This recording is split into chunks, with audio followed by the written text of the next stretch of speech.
রেলে কাটা পড়ে মৃত্যু হলো এক যুবকের ঘটনা। রানীরবাজার থানাধীন মেখলিপাড়া এলাকায় মৃত যুবকের নাম সমীর সরব, তার বাড়ি মেখলিপাড়া এলাকাতেই। আজ সকালে রেল রাস্তার ধারে তার ক্ষতবিক্ষত দেহ দেখতে পায় স্থানীয়রা। সাথে সাথে খবর পেয়ে ছুটে আসে পুলিশ। মৃতদেহ উদ্ধার করে ময়না তদন্তের জন্য হাসপাতালে নিয়ে যাওয়া হয়। পুলিশ ও এলাকাবাসী সূত্রে জানা গেছে, মৃত যুবক মানসিক ভারসাম্যহীন ছিল। জাতীয় নমুনা সমীক্ষার ৭৫ বছর পূর্তি উপলক্ষে জাতীয় পরিসংখ্যান দপ্তরের অপারেশন বিভাগ আয়োজিত অন্বেষা ২.০ অনুষ্ঠানের অঙ্গ হিসেবে আজ সুকান্ত একাডেমি প্রেক্ষাগৃহে অনুষ্ঠিত হয় ছাত্রছাত্রীদের মধ্যে জাতীয় স্তরের কুইজ প্রতিযোগিতা। রাজ্য বন দপ্তরের প্রধান সচিব আর.কে. সামাল বলেন, এই ধরনের প্রতিযোগিতার মধ্য দিয়ে আধুনিক প্রযুক্তির বিভিন্ন দিক তুলে ধরার পাশাপাশি পরিসংখ্যানের কাঠামো আরও শক্তিশালী ও সুসংহত করার লক্ষ্যে ছাত্রছাত্রীদের সচেতন করতে গুরুত্বপূর্ণ ভূমিকা নেবে। জোলাইবাড়ি বিধানসভা কেন্দ্রে নানা জায়গায় বিদ্যুতের উন্নয়নমূলক কাজ করছে পাওয়ার গ্রিড নামের সংস্থা। স্থানীয়দের অভিযোগ, জোলাইবাড়ির নাকা চেকিং পয়েন্ট এলাকায় পাওয়ার গ্রিড সংস্থা থেকে যে বিদ্যুতের খুঁটি বসানোর কাজ চলছে তাতে নিম্নমানের সামগ্রী ব্যবহার করা হচ্ছে। তারা চাইছে গুণগত মান বজায় রেখে কাজ করা হোক। এলাকায় গুঞ্জন মন্ত্রীকে কালিমালিপ্ত করে বাঁকা পথে নিজেদের পকেট ভারী করতে প্রয়াস চালিয়ে যাচ্ছে পাওয়ার গ্রিড সংস্থার কিছু সংখ্যক লোকজনেরা। অবিলম্বে ফল প্রকাশ ও নিয়োগের দাবিতে আজ মুখ্যমন্ত্রীর বাসভবনের সামনে বিক্ষোভ প্রদর্শন করে ২০২২ সালের এসটিজিটি পরীক্ষার্থীরা। বিগত কয়েক মাস ধরে মন্ত্রী ও আধিকারিকদের কাছে বারবার আবেদন করা সত্ত্বেও কোনো সমাধান হয়নি বলে তারা ক্ষোভ প্রকাশ করেন। গোমতী জেলার স্বাস্থ্য দপ্তর এবং ত্রিপুরা স্টেট এইডস কন্ট্রোল সোসাইটির যৌথ উদ্যোগে উদয়পুর পঞ্চায়েত রাজ ট্রেনিং সেন্টারে অনুষ্ঠিত হয় এইচআইভি ও এইডস এর উপর এক দিবসীয় কর্মশালা। উপস্থিত ছিলেন গোমতী জেলা পরিষদের সভাধিপতি দেবল দেব রায়।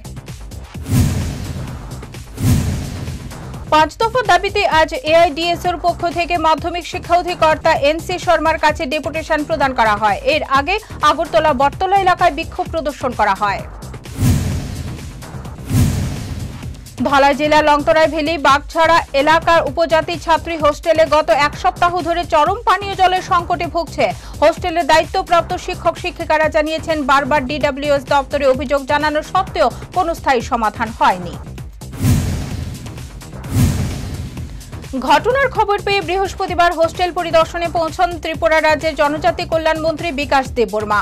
তিনি হোস্টেলের ছাত্রীদের সঙ্গে কথা বলেন, তাদের সমস্যার কথা মনোযোগ দিয়ে শোনেন এবং হোস্টেল কর্তৃপক্ষের কাছ থেকে সমস্যার পূর্ণ বিবরণ নেন।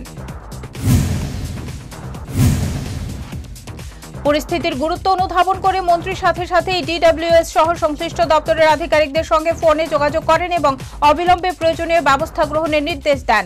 সরকারি হস্তক্ষেপের পরেই প্রশাসনিক মহলের তৎপরতা দেখা গেছে।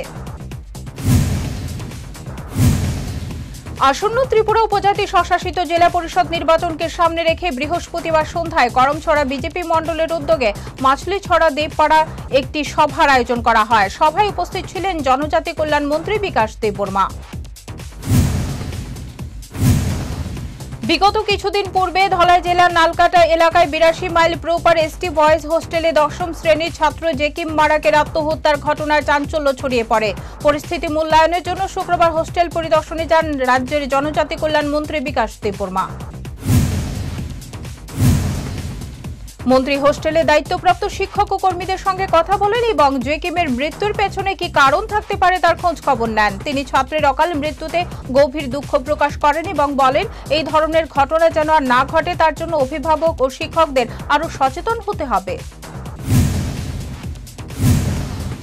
নির্দিষ্ট সময়ে কলেজে সেমিস্টার পরীক্ষা নেওয়া, কলেজের একাডেমিক ক্যালেন্ডার সঠিকভাবে কার্যকর করা, শিক্ষা প্রতিষ্ঠানে ছাত্রীদের নিরাপত্তা সুনিশ্চিত করার দাবিতে আজ শিক্ষা ভবন চলো অভিযানে সামিল হয়েছে ভারতের ছাত্র ফেডারেশন ত্রিপুরা রাজ্য কমিটি। এর আগে ছাত্র যুবকদের নিয়ে একটি মিছিল শহরের বিভিন্ন পথ পরিক্রমা করে শিক্ষা ভবনের সামনে এসে মিলিত হয়। এসএফআই রাজ্য সম্পাদক সৃজন দেব জানিয়েছেন, দাবি পূরণ না হলে আগামী দিনে আন্দোলন চালিয়ে যাবেন তারা। বিজ্ঞান বিভাগ চালু করার দাবিতে বড়লুতমা পিএম শ্রী দ্বাদশ শ্রেণী বিদ্যালয়ের ছাত্রছাত্রীরা আজ সকাল থেকে কমলপুর আমবাসা রাস্তা অবরোধ করে। দুর্ভোগে পড়ে নিত্যযাত্রীরা। এই অবরোধের ফলে রাস্তার দুদিক থেকে বহু গাড়ি আটকে আছে। দুর্ভোগে পড়ে নিত্যযাত্রীরা। পরে কর্তৃপক্ষের আশ্বাস পেয়ে অবরোধ তুলে নেন তারা। তেলিয়ামুড়া থানা এলাকার মাইগঙ্গা এলাকায় রেলে কাটা পড়ে মর্মান্তিক মৃত্যু। মনমোহন সরকার নামে ৭৫ বছরের এক বৃদ্ধের। রেল পুলিশ মৃতদেহ উদ্ধার করে তেলিয়ামুড়া মহকুমা হাসপাতালে নিয়ে গেছে। মৃতদেহ ময়না তদন্তের জন্য। দক্ষিণ জেলা প্রশাসনের উদ্যোগে শচীন দেববর্মন অডিটোরিয়াম প্রাঙ্গণে দুদিন ব্যাপী আয়োজিত ফুড ফেস্টিভ্যাল গতকাল শেষ হয়েছে। অনুষ্ঠানে বিধায়ক স্বপ্না মজুমদার বলেন, দুদিন ব্যাপী ফুড ফেস্টিভ্যালের মতো অনুষ্ঠান মানুষের মেলবন্ধনে সুদৃঢ় হয়। গতকাল রাতে সাব্রুম আগরতলা জাতীয় সড়কে জোলাইবাড়ি বাইপাসে বাইকের সাথে একটি ধর্মের ষাঁড়ের ধাক্কা লাগে। এতে বাইক চালক বিপ্লব বড়ুয়াকে উদ্ধার করে জোলাইবাড়ি হাসপাতালে নিয়ে গেলে কর্তব্যরত চিকিৎসক তাকে মৃত বলে ঘোষণা দেন। এবছর ৭৩তম বর্ষে পদার্পণ করল লালবাহাদুর ব্যায়ামাগারের দুর্গাপূজা। প্রতি বছরই দর্শনার্থীদের আকর্ষিত করতে বিভিন্ন ধরনের চমক থাকে তাদের পুজো প্যান্ডেলে। এবছর তাদের থিম রেখেছে বসতি। শুক্রবার লালবাহাদুর ক্লাবের খুঁটি পূজা অনুষ্ঠানে উপস্থিত ছিলেন সাংসদ রাজীব ভট্টাচার্য। তাছাড়া উপস্থিত ছিলেন ক্লাব সভাপতি প্রণব সরকার। সাংসদ রাজীব ভট্টাচার্য বলেন, আগরতলা শহরের কয়েকটা বনেদি ক্লাবের ভেতরে রয়েছে লালবাহাদুর ব্যায়ামাগার। শুধু দুর্গাপূজা নয়, বিভিন্ন সামাজিক কর্মকাণ্ডে লালবাহাদুর নিজেদেরকে জড়িয়ে রাখে। লালবাহাদুর ক্লাবের এবছরের পুজো দুর্গাপুজো দর্শনার্থীদের আকর্ষিত করতে পারবে বলে অভিমত ব্যক্ত করেন ক্লাব সভাপতি প্রণব সরকার।